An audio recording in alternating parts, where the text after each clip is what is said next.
Ok, arquitectura y operaciones de Windows. Capas de abstracción de hardware.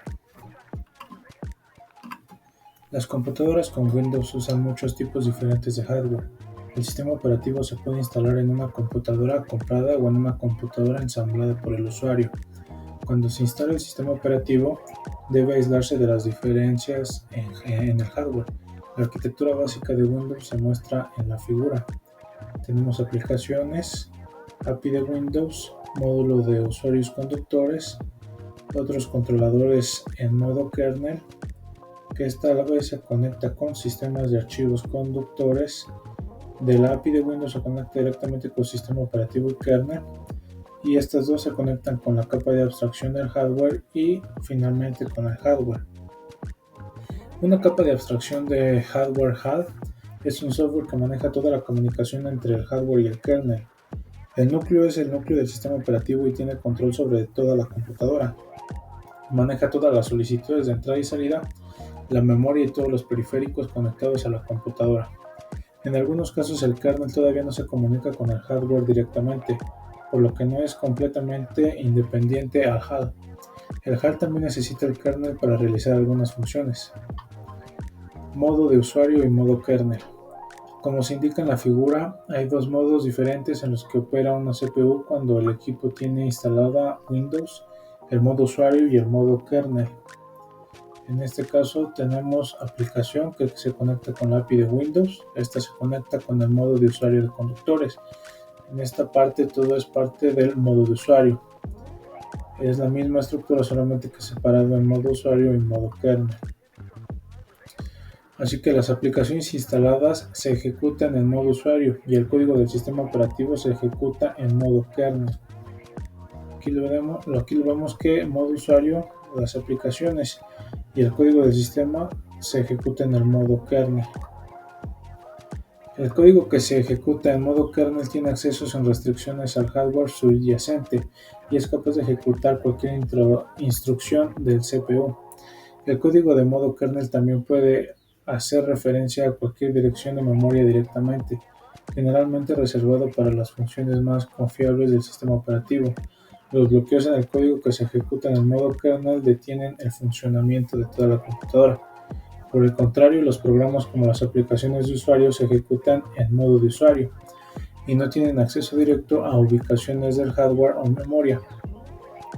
El código de modo de usuario debe pasar por el sistema operativo para acceder a los recursos del hardware, debido al aislamiento proporcionado por el modo de usuario. Los bloqueos en el modo de usuario están restringidos solo a la aplicación y son recuperables.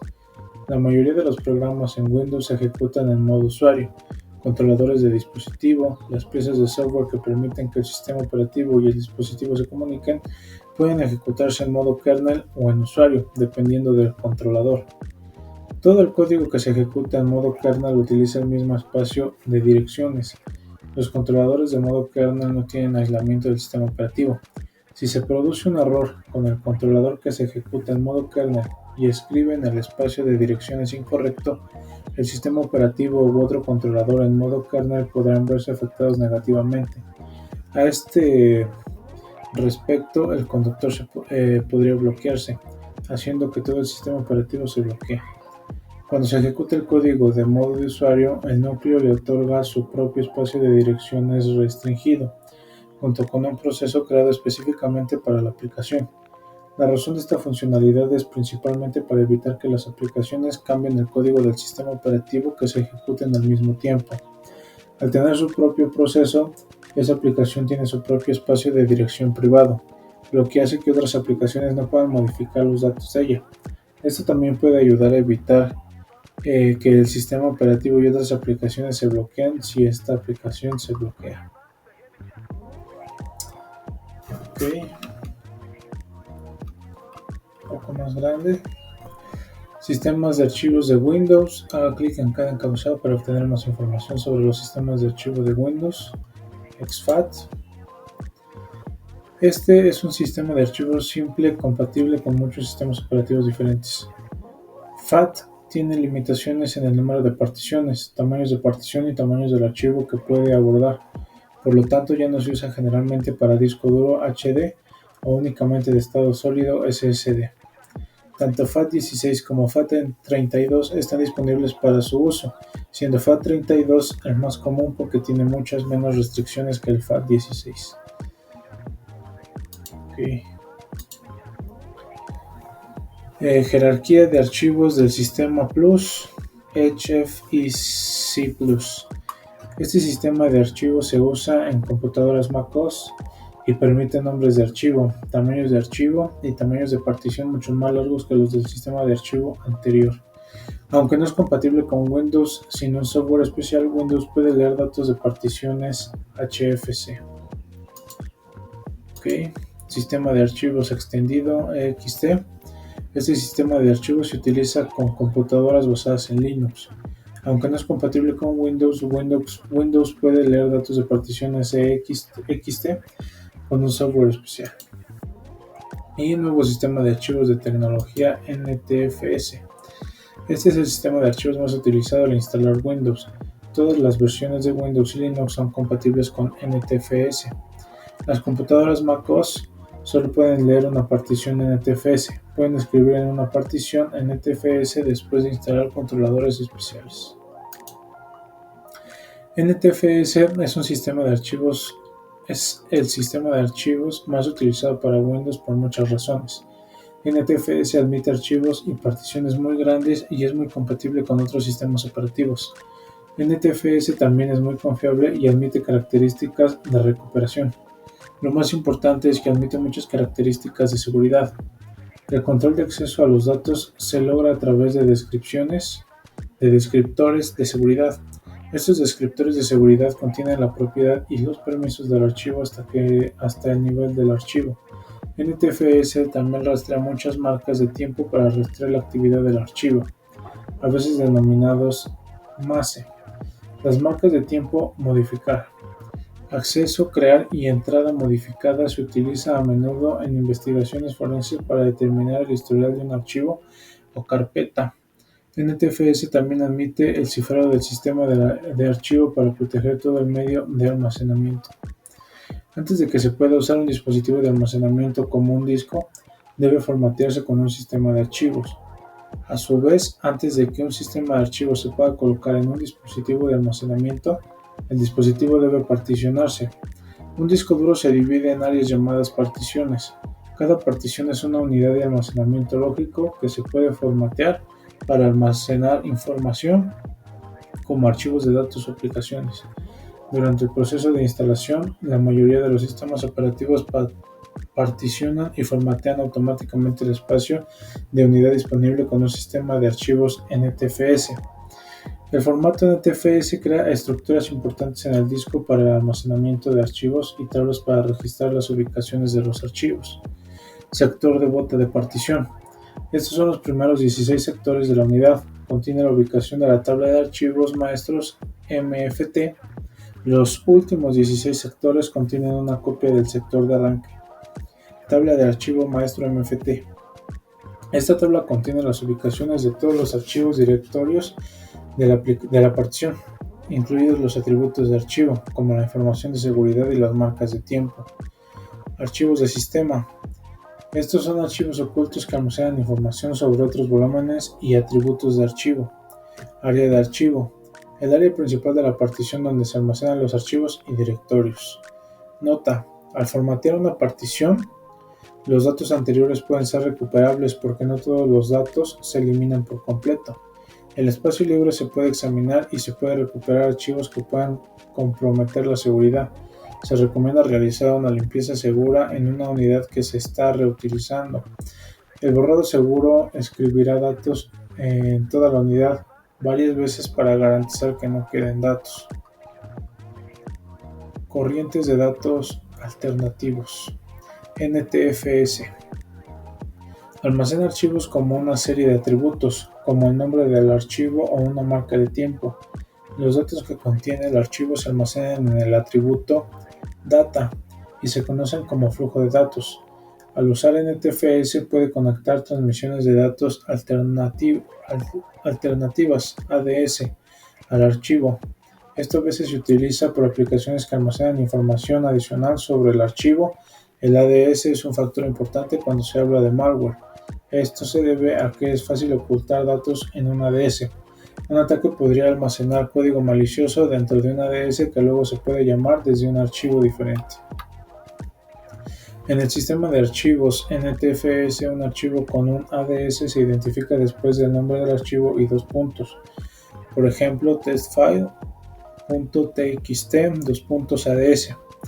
Este nombre de archivo indica que un ADS llamado ADS está asociado con el archivo llamado testfile.txt. Un ejemplo de ADS se muestra en la salida del comando. Aquí lo que nos muestra es el disco local C ADS hecho alternate data here testfile. Este comando es para mostrarnos carpetas. Ok, alternative data here. Ok, volume drive is Windows, volume serial number is.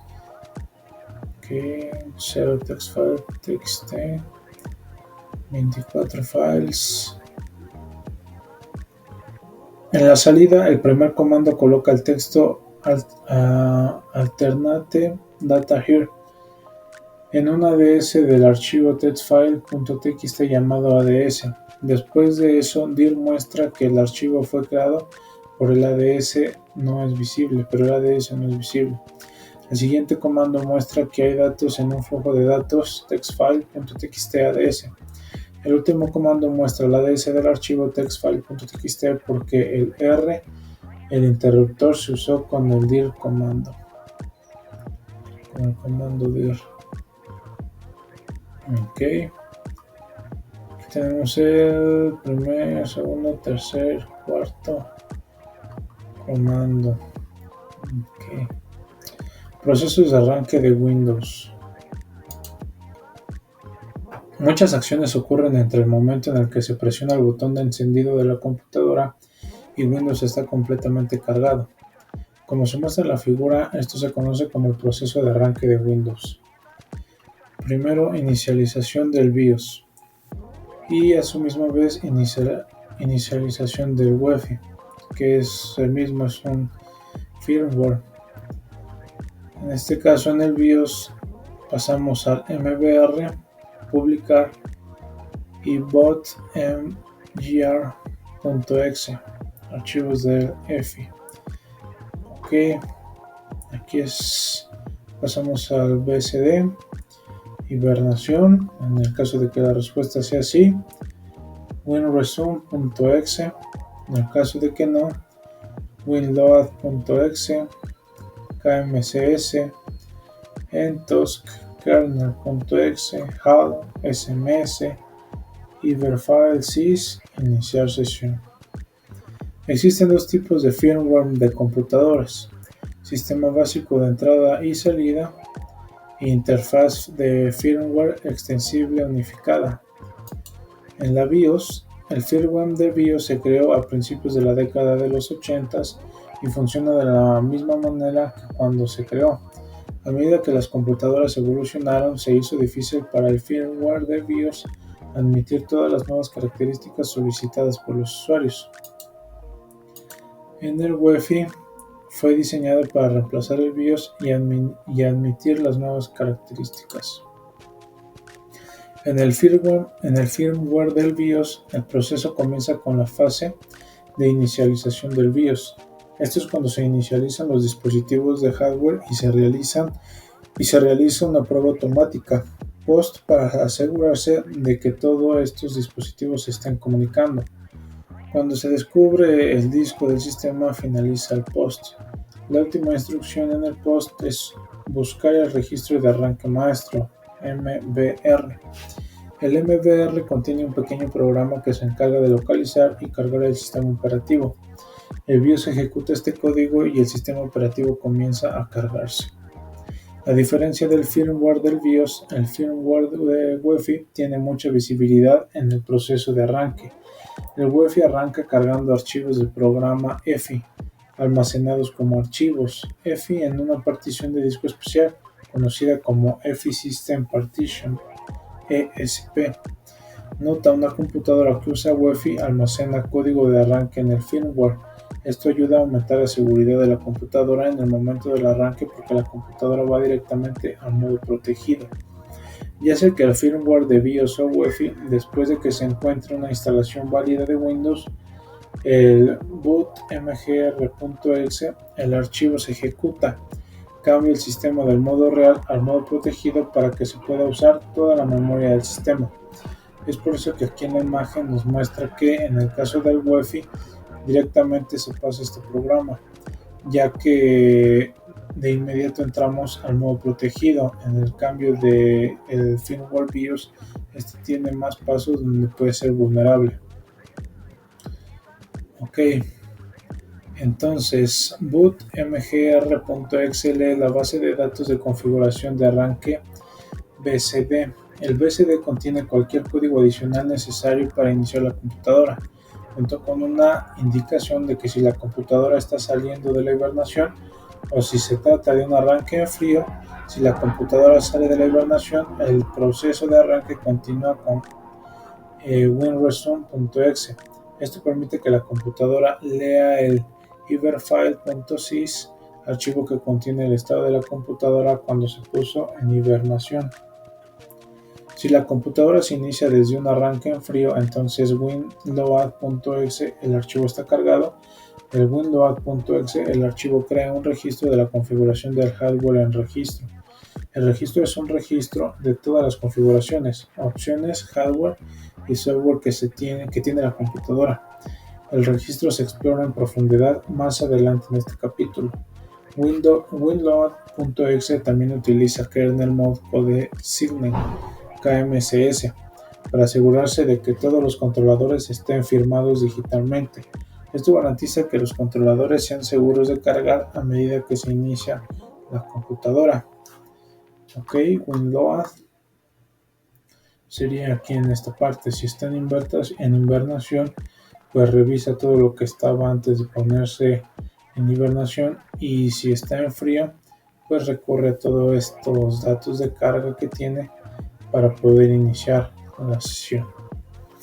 Después de que los conductores han sido examinados, winload.exe corre en .toskernel.exe, que inicia el kernel de Windows y configura el HAL. Finalmente, el subsistema de administrador de sesiones SMSS le da el registro para crear el entorno de usuario. Inicia el servicio winlogon y prepara winlogon y prepara el escritorio de cada usuario a medida que inicia sesión. Inicio de Windows. Hay dos elementos de registro importantes que se utilizan para iniciar automáticamente aplicaciones y servicios. Es HKLocal máquina. Varios aspectos de la configuración de Windows se almacenan en esta clave, incluida la información sobre los servicios que comienzan con cada arranque. Y HKCurrent usuario. Varios aspectos relacionados con el usuario conectado se almacenan en esta clave, incluida la información sobre los servicios que se inician solo cuando el usuario inicia sesión en la computadora. Aquí vemos la diferencia. Incluye la información sobre los servicios que comienza con cada arranque, y en este caso incluida la información sobre los servicios que se inician solo cuando el usuario inicia sesión en la computadora. El registro se discutirá más adelante en este tema. Diferentes entradas en estas ubicaciones de registro definen qué servicios y aplicaciones comenzarán, como se indica por su tipo de entrada. Estos tipos incluyen run, run-ons, run-service, run-service-ons y unser-init. Estas entradas se pueden ingresar manualmente en el registro, pero es mucho más seguro usar el msconfig.exe herramienta. Esta herramienta se utiliza para ver y cambiar todas las opciones de inicio para la computadora. Utiliza el cuadro de búsqueda para encontrar y abrir la herramienta msconfig. Ok, vamos a revisar la msconfig.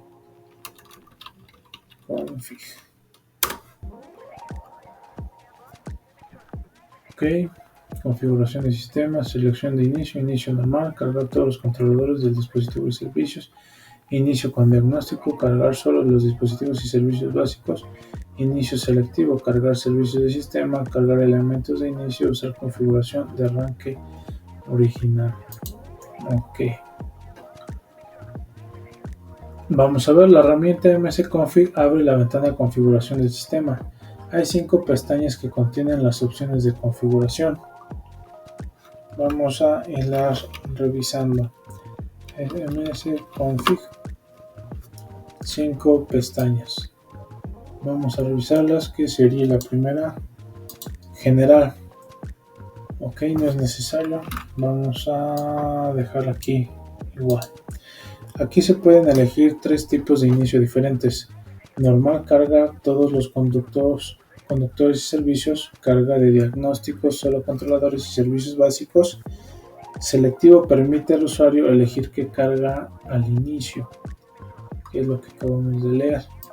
En el arranque, cuando el sistema operativo instalado, se puede elegir aquí para comenzar. También hay opciones para el arranque seguro, que se utiliza para solucionar problemas de inicio. Ok, vamos a leerlo directamente de aquí. Lo que dice: arranque Windows 11, sistema operativo actual, sistema operativo predeterminado, opciones, tiempo de espera 30 segundos, arrancar de GUI, arrancar prueba de errores, video base, etcétera, etcétera. En servicios, System Configuration Service, Join Router Service. Ok, todos los servicios instalados se enumeran aquí para que pueda elegirse para comenzar el inicio. Startup, todas las aplicaciones y sistemas que estén configurados para comenzar automáticamente al iniciar se pueden habilitar o deshabilitar abriendo el administrador de tareas desde esta pestaña. Y por último, herramientas. Muchas herramientas comunes del sistema operativo se pueden lanzar directamente desde esta pestaña. Ok.